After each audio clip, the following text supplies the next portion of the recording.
Watchdog में आपका स्वागत है। मैं हूं श्वेता रंजन। कभी बर्ड फ्लू, कभी प्लेग, कभी हेपेटाइटिस बी, कभी डेंगू, तो कभी चिकनगुनिया। ना तो महामारी बनती बीमारी से बचाव की रणनीति है और ना ही जरूरत भर की दवा। हर बार दोगुनी चुनौती लेकर आती है महामारी और किसी भी सूरत में बचाव के लिए तैयार नहीं रहती है लाइलाज व्यवस्था। सरकारें सियासत करती हैं बीमारियों को लेकर, प्लानिंग नहीं, और लोगों को इलाज नहीं बल्कि मिलते हैं सिर्फ और सिर्फ आश्वासन। हारी हुई जनता अपनों की लाशों पर आंसू बहाने को मजबूर है। आखिर कब तक यूं ही मरते रहेंगे लोग?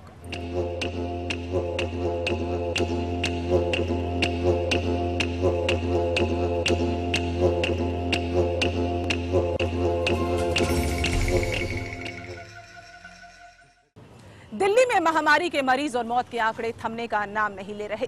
बीतने वाले हर पल के साथ बढ़ता ही जा रहा है मर्ज।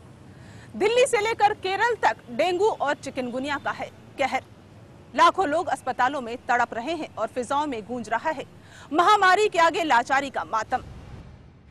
अरबों रुपए का सालाना बजट, सैकड़ों दवा कंपनियां, करोड़ों रुपए डॉक्टरों की तनख्वाह और बेहतर स्वास्थ्य सुविधाओं के बेहिसाब वादे। इन्हें चुनौतियां देती है हर साल मौत के आंकड़े बरसाने वाली महामारी और ढेरों बीमारियां।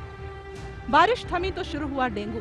देखते ही देखते डेंगू और चिकनगुनिया ने सैकड़ों लोगों को बेमौत मार दिया। सरकारें, व्यवस्था और बीमारियों से निपटने के इंतजाम लोगों के मातमी शोर के आगे बेमानी साबित हो रहे हैं। डेंगू ने भारत के 11 राज्यों में कहर बरपा रखा है। 7 अक्टूबर तक दिल्ली में डेंगू के 825 मामले सामने आए और 18 लोगों की मौत हो चुकी है। आंध्र प्रदेश में डेंगू के 9 मरीज, गुजरात में 424 मरीज और 3 मौतें, हरियाणा में 50 मरीज और 1 मौत, कर्नाटक में 59 डेंगू के मरीज और 4 मौतें, केरल में 713 मरीज और 4 मौतें, महाराष्ट्र में 226 डेंगू मरीज, राजस्थान में 326 मरीज और 8 मौतें, तमिलनाडु में 306 मामले और 1 मौत, उत्तर प्रदेश में डेंगू के 79 मरीज और 4 मौतें हुई, जबकि पश्चिम बंगाल में 314 डेंगू मरीज मिले, जिनमें 3 की मौत हो चुकी है। डेंगू के बाद चिकनगुनिया ने भी मौत बांटना शुरू कर दिया, लेकिन सरकारी इंतजाम चाक चौबंद नहीं हो सके।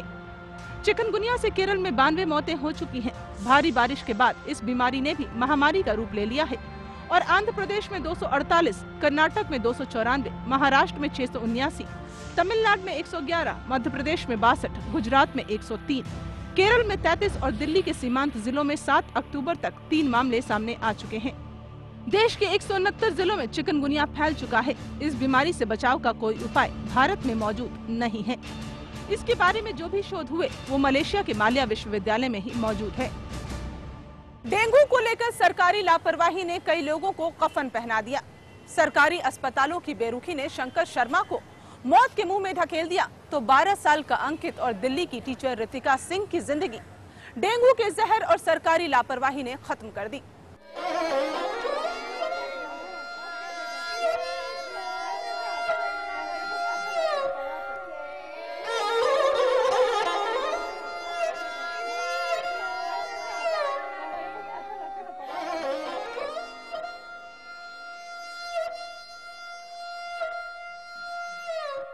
शंकर कुमार शर्मा की मौत ने उनके परिवार को तोड़ के रख दिया है। शंकर नेत्रहीन थे, लेकिन दिल्ली के मयूर विहार के एक स्कूल में टीचर थे। 30 अगस्त 2006 को उनकी तबीयत खराब हुई। लाल बहादुर शास्त्री अस्पताल में उनका इलाज शुरू हुआ। डॉक्टरों ने दवा देकर उन्हें घर भेज दिया। 1-2 दिन में उनकी तबीयत में जब सुधार नहीं हुआ तो वो फिर अस्पताल गए। फिर उन्हें दवा देकर वापस भेज दिया गया, लेकिन उसके बाद उनकी तबीयत और बिगड़ गई। 3 सितंबर को उन्हें इमरजेंसी में भर्ती कराया गया और उसी दिन शंकर की मौत हो गई।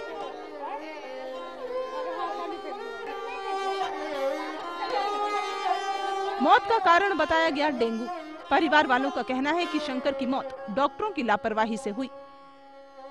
बुखार के दौरान शंकर 3 बार अस्पताल गए, लेकिन डॉक्टर ने एक बार भी डेंगू की बात नहीं बताई। दो टैबलेट दे देते थे, उसके बाद जाओ ठीक हो जाएगा, चले जाओ। फिर बुखार दवाखाने से ठीक हो जाती थी और उसके बाद फिर शाम को हो जाती थी, तो वो ऐसे ही मैंने छूटता था और लगता था। तो हम सोचते बुखार ठीक हो गया, फिर लग जाता था, फिर जाके 2 ही टैबलेट दे देते थे, फिर खिलाता था तो फिर ठीक हो जाता। बीमारी हम लोग देहात के नहीं पता चल पाया, उसका लक्षण भी नहीं पहचान पाए। डॉक्टर लोग ने नहीं बताया मुझे कि डेंगू काटने से, मैंने लास्ट पोजीशन में उन लोगों को बताया।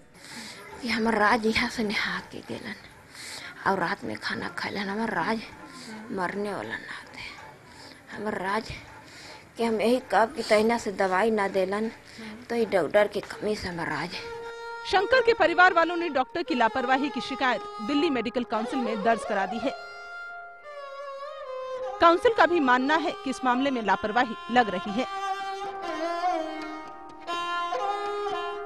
जो हमने स्टडी किया है थोड़ा तथ्य नज़र आ रहा है, तो हम जो कंसर्न इंस्टीट्यूशन है, अस्पताल है, वहाँ पर लेटर लिख के उनसे पूछते हैं, उनके कमेंट मांगते हैं, जिसके लिए हम करीब 2 हफ्ते का समय देते हैं। और यदि हमको लगता है कि हमारा डॉक्टर जो कि DMC से रजिस्टर्ड डॉक्टर है उसने कुछ नेग्लिजेंस की है, तो दिल्ली मेडिकल काउंसिल के पास उसका रजिस्ट्रेशन टेम्परेरी या परमानेंट कैंसिल करने का, सस्पेंड करने का अधिकार है।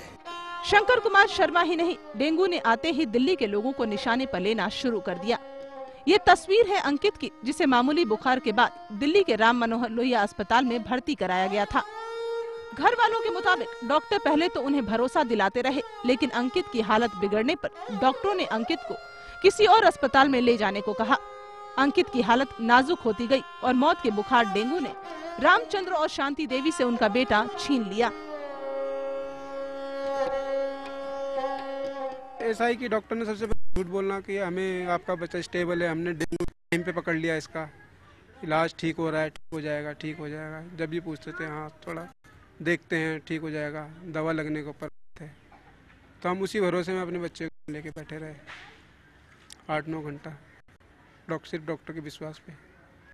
लेकिन लास्ट में जब बिल्कुल जब डॉक्टरों ने हद कर दी, जो भी कर दी, तो उन्होंने बोला ले जाइए अपने बच्चे को यहाँ से, आप अपोलो में ले जाइए या गंगाराम में ले जाइए। तो लास्ट में यही कहना चाहूँगा कि ये अस्पताल की लापरवाही है। हमारा दिल में जो है ना वो कभी हम भूल नहीं सकते, समझे। हमारे बच्चे के संग अन्याय करा है उन्होंने, डॉक्टर ने लापरवाही करी है मेरे बच्चे के साथ। यहाँ हमारे हाथों में दम तोड़ा उसने। जब तुम्हारे बस की नहीं थी तुम पहले ही बोल देते कि भाई हमारे बस की नहीं, हम कहीं अपने बच्चे को कहीं और दिखा लेते, हम बिक जाते उसके पीछे। माइक्रोबायोलॉजी डिपार्टमेंट है, वहाँ पे हमारे को 3 टेस्ट कराने थे। वो वहाँ पे कराने गए तो टेस्ट तो हुए नहीं, बनते वो तीनों डिपार्टमेंट पूरा बंद था, जबकि 24 आवर खुला रहता है। वो उस टाइम बंद था, 7:30 बजे बंद हो गया। अंकित की मौत दिल्ली सरकार के लिए संकेत था महामारी का, लेकिन बेपरवाही का लिबास और खामोशी ओढ़े सरकार और उनके नुमाइंदों ने बीमारी से निपटने की ओर ध्यान नहीं दिया। इसके बाद दिल्ली की एक टीचर रितिका सिंह अपने स्कूल से पढ़ाने के बाद घर आई, लेकिन बुखार होने पर उन्हें एक निजी अस्पताल में भर्ती होना पड़ा। 16 घंटों के अंदर ही उनकी मौत हो गई। डॉक्टरों ने उनके परिवार वालों को ये तो बताया था कि रितिका को डेंगू है, लेकिन इलाज को लेकर डॉक्टर कुछ भी तय नहीं कर सके।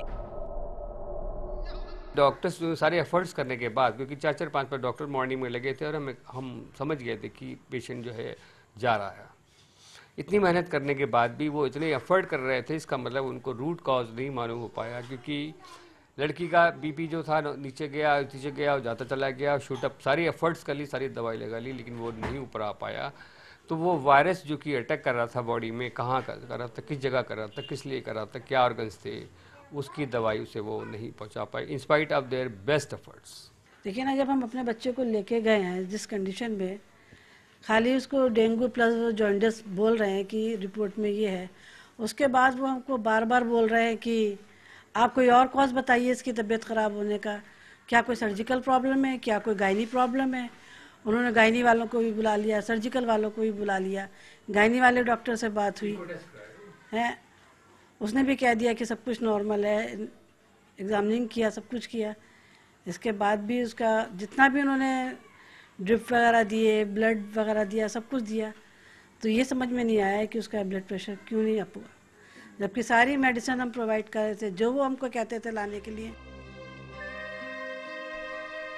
शंकर शर्मा, अंकित और रितिका सिंह के बाद तो डेंगू ने महामारी बनकर आतंक मचा रखा है और बीमारी से लड़ने को लेकर न तो सरकार रणनीति बना पाई है और न ही स्वास्थ्य महकमा ठोस इलाज और बीमारी रोकने के उपाय ढूंढ सका है। डेंगू की तरह चिकनगुनिया ने भी महामारी की शक्ल ले ली है। इस बीमारी ने कई लोगों को बेमौत मार दिया तो कई लोग मौत से लड़ रहे हैं।